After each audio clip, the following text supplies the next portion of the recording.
Hey there, Dango Stu here. Today's video is about getting this boat ready to go to sea and is proudly sponsored by marineengine.com.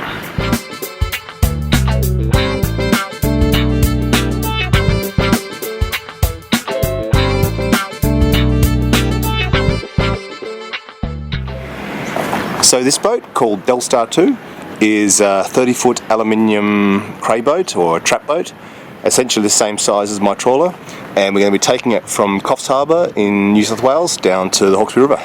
The boat's just gone through survey, so it's been pretty thoroughly inspected by the sort of government surveys what a boat needs to be in to operate commercially. So it's just got its survey signed off, which is great, but there's still a fair bit to do. We've really only got a day to get it ready, so we've got to anti-foul, get the prop shaft back in, redo the stuffing box, get the prop back on, rudder back on, install a radio, do a bit of an oil change on the engine, that kind of stuff. And then in the morning we're heading off, so we've really just had today to get it sorted. It's now the evening. I think it's pretty ready, but let's pretend it's the morning and it's really exciting and we don't know if we're going to make it. That'd be more like a reality TV show that's not reality. But this is reality, and I know that we get there. So there's no drama at all. And I didn't really think about that, did I? Sorry. Got to get the prop shaft back in, hopefully a bit easier than mine was. And then rudder back in, very similar design. Except with the bottom bearing, it's in a carrier that I can drop down. Needs an anti-foul before we go. I quite like the idea of the ratchet straps pulling down as well to steady it. So they got the blocks that it's standing on, and then these ratchet straps, just some pad eyes bolted into the concrete. Doing a great job, mate. Look at this. What kind of quality of work is that? Oh, isn't that beautiful? It was wrong. It was wrong when I started, but I'm going to fix it. I like a man who takes responsibility for his errors.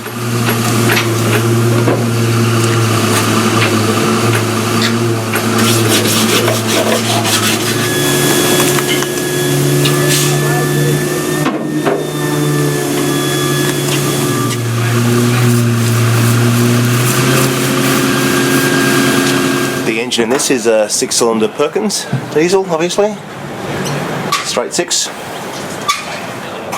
Looks like this is the stuffing box here with some old packing in it, so we'll probably pull that out. This is the stuffing box here that pushes the packing in. It's not that deep, but it does have a little grease dip on the top here. Might give this a little bit of a clean up before we put it in.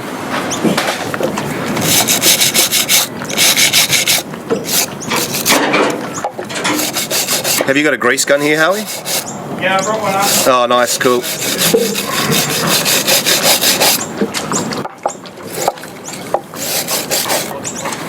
Yeah, oil seal on the back and the front for pushing the stuffing in. Grease dipple there. That looks perfect.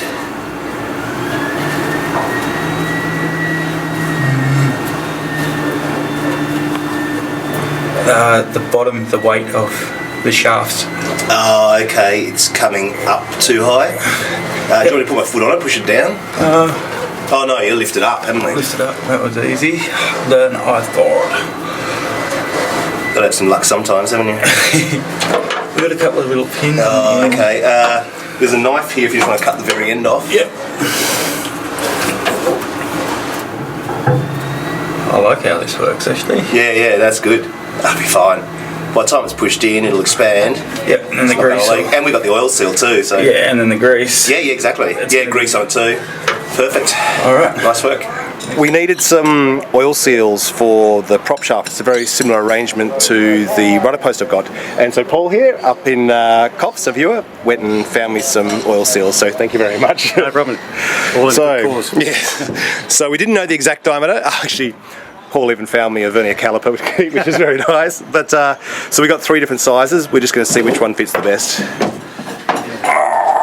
Yeah, nice fit. It's pretty good, doesn't it? Nice fit. So that's a good candidate. Number 1, number 2. Ooh, number 2's nice. Yeah, a bit tighter that one. It looks at it. These 2. Nah, she's no Too good. loose. All right. Definitely no good. We have a winner. The This one? Yep. Done. Perfect. All right. Just going to get a big socket so we can tap this oil seal all the way in. A little bit of grease on the inner lip here, and then we'll install this stuffing box.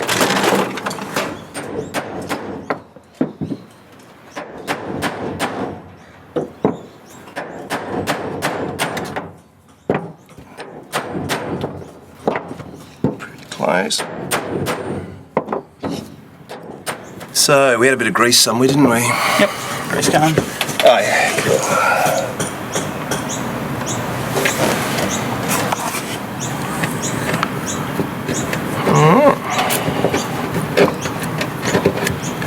Let's get this puppy in. Lovely.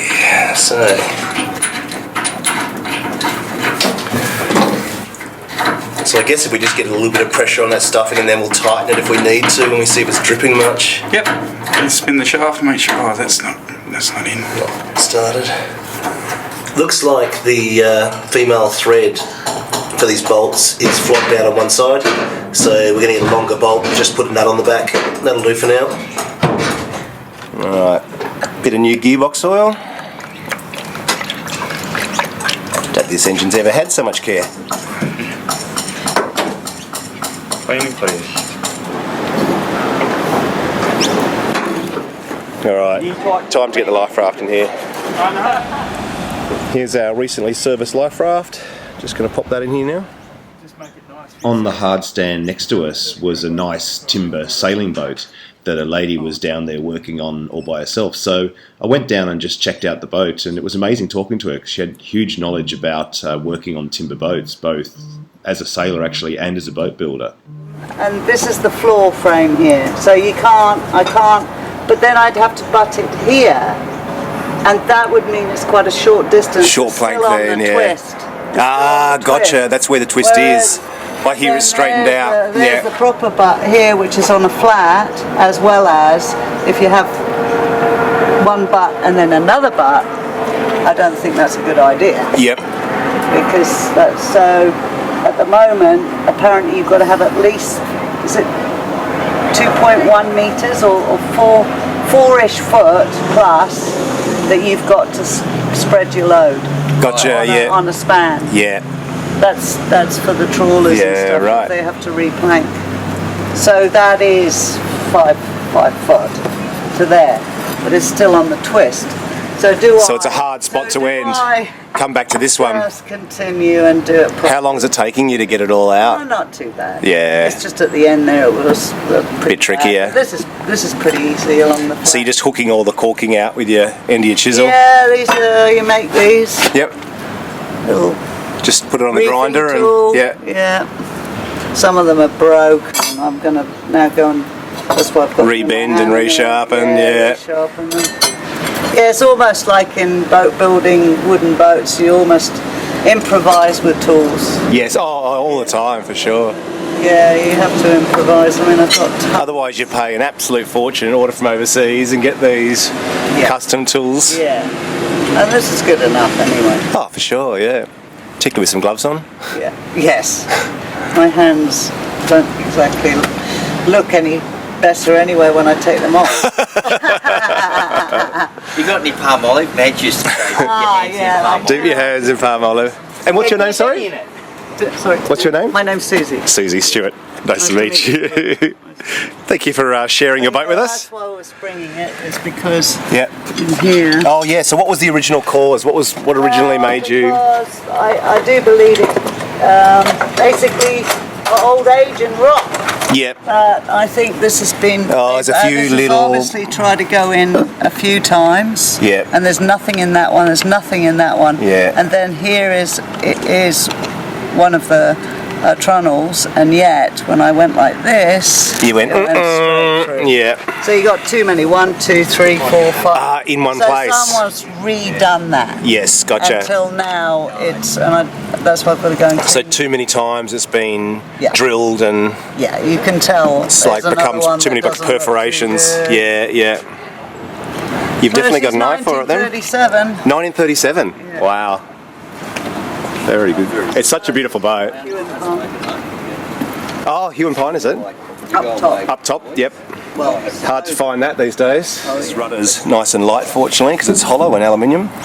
But on my trawler, where this bottom bearing comes off to help install the rudder, and this one comes down, and there's a little wedge that goes in, which gives you the clearance to drop it in. So just a different way of achieving the same thing. We've had Dave up there hammering on the rudder post, just so we can get the clearance to get the bolts in. Yep. Done.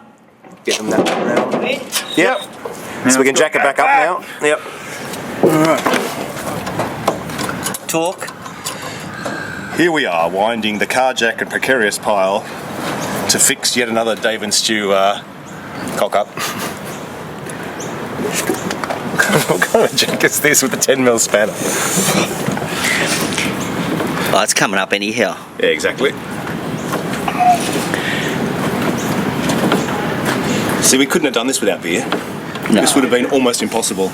No, I think this was a very good move of yours, Stu. Turn it around. Turn it round.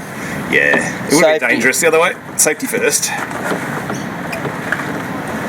Just rounding Darren and Joey. Hey, Stu, we've got a lot of water coming in, mate. Why have we got no steerage? Yeah. We eventually admitted defeat. There doesn't seem to be any way to get these bolts on downwards without the removable bottom bearing housing like I've got on my boat.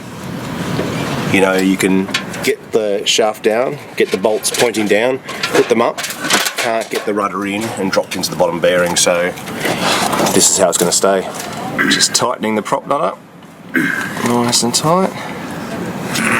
Yep. Now we're just going to tighten the flange down here on the end of the prop shaft. The stuffing box is tight and the oil seal's in. And then we're just putting this coupler in. And then we're kind of done. Of course, when I say done, what I mean is everything's in, but we'll start our testing. We'll turn the rudder lock to lock, we will fire the motor up, knock it in and out of gear, forward, reverse, all that kind of stuff.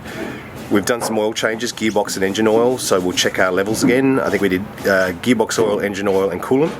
So we'll check all those levels once it's been running for a little bit. Then we'll get the boat in the water in the morning, take it for a little bit of a run. If everything seems right, we'll kind of commit to the run down the coast.